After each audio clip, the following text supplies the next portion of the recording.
So good evening, sir. Welcome. Yes, good evening. So the Water Resource Minister of Tamil Nadu, Mr. Duraimurugan, had blamed the last regime of Aiadmk for which his street in Katpadi has not been very much perfect. That is the reason why he was blaming him. And moreover, he said that the smart city project that was launched by then Aiadmk government was not properly governed, he criticized. Is it a valid criticism or what, sir? I want to remind to Mr. Duraimurugan that they have come to power 1.5 years before. That is 2021 May you came to power, DMK. This is 2022 September. Nearly 1.5 years have passed. Still, if you go on blaming the ADMK, who will accept it? It is true that most of the streets are very poor condition. What your government has been doing, what your Stalin has been doing, you go and advise Mr. Stalin. They are digging holes in each and every street. And if they dig hole in a particular street, and you should stop digging hole in the alternative route. What your people are doing, and you are digging holes in one place, and you are also blocking the alternative roads. So people are suffering like anything. You go and see all the Madras roads. So the idea of Stalin is not to give good facilities, to road facilities to the people of Tamil Nadu or to the people of Chennai. His goal is not that. He wanted to give contract rights to all our party men. That is why contracts have been given for digging such holes or for rectifying the streets only to the party men. They have taken 30 to 40%. Every politician used to take 30 to 40% in the contract.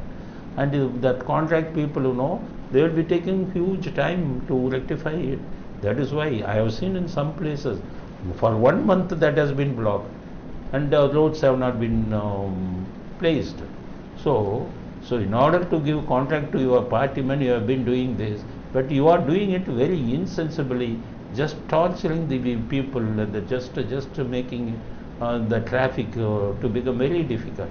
And the second thing is, if at all you want to repair the roads, if at all you want to put some alternative thing, and you should have started the work during summer itself.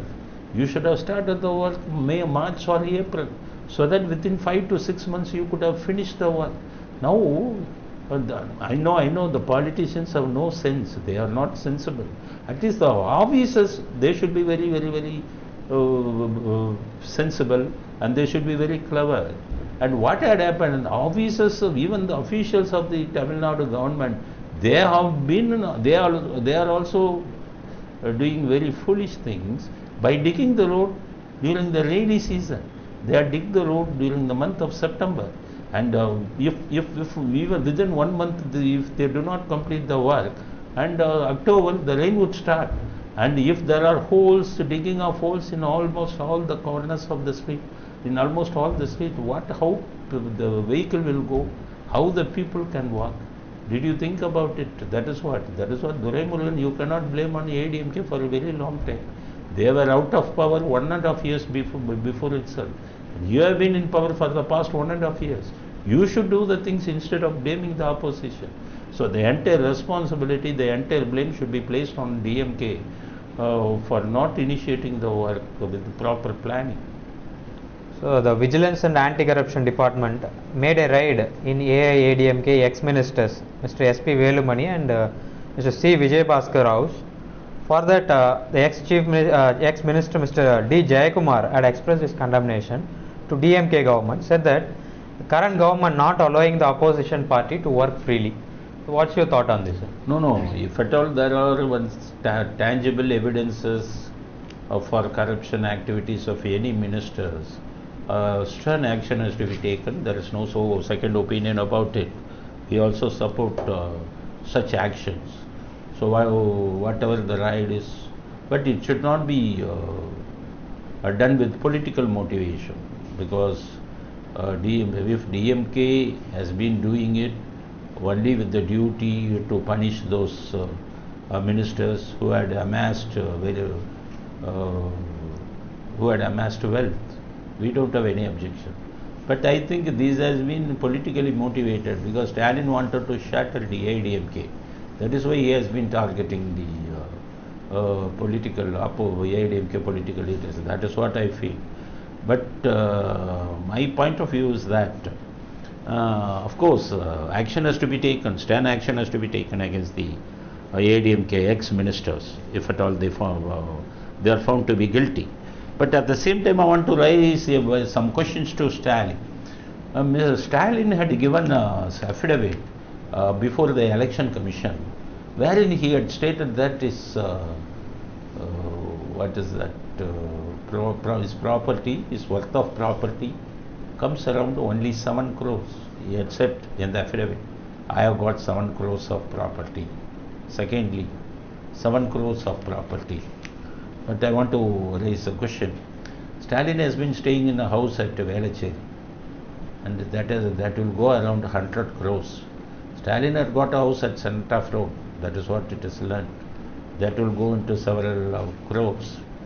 Just like that, it is also rumored that Stalin had got its stake in D Square company. There is also allegations. And apart from that, Stalin has said in the affidavit that he doesn't own a car, but whereas he has been using 1 crore car, 1 crore worth car or 2 crore worth car. His son, he has been investing hundreds of crores of rupees, thousands of crores of rupees in Kollywood. I want to ask, what was the business of Mr. Udayanidhi Stalin? How he earned all such crores of rupees? So that is what. While taking action against the Aiadmk ministers, Stalin should have some self-introspection and should inform to the people of Tamil Nadu how he had got such a huge property. And it was stated even in WikiLeaks, it was mentioned that Stalin and his entire family had deposited huge amount in Swiss bank. So that is why, while taking action, because scriptures should not be quoted by devils. That is what the maxim says. So the devils, all the devils, should declare whether they are good enough, whether they are clean, and whether they don't have any accumulated property. That is the duty of all the elected representatives.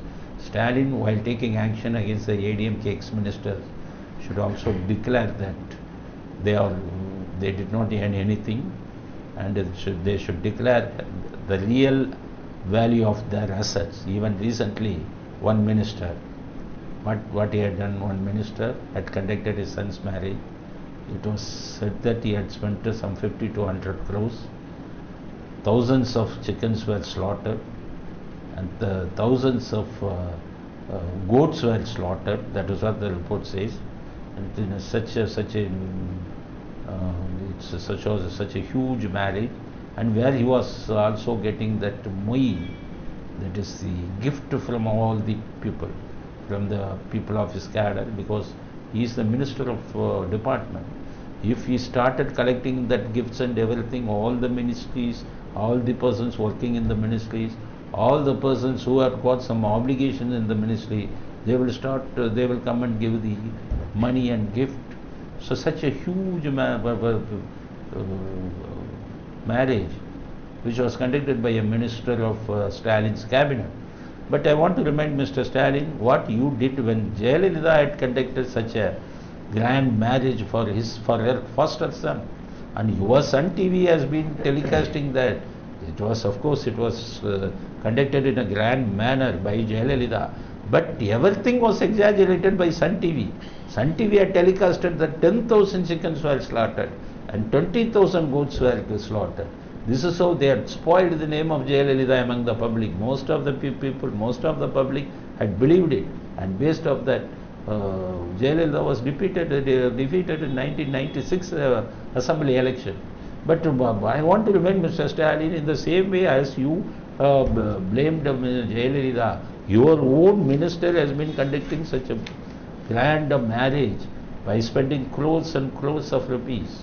So if at all Stalin has got any sense of duty, he must take stern action against this minister, Mr. Murthy.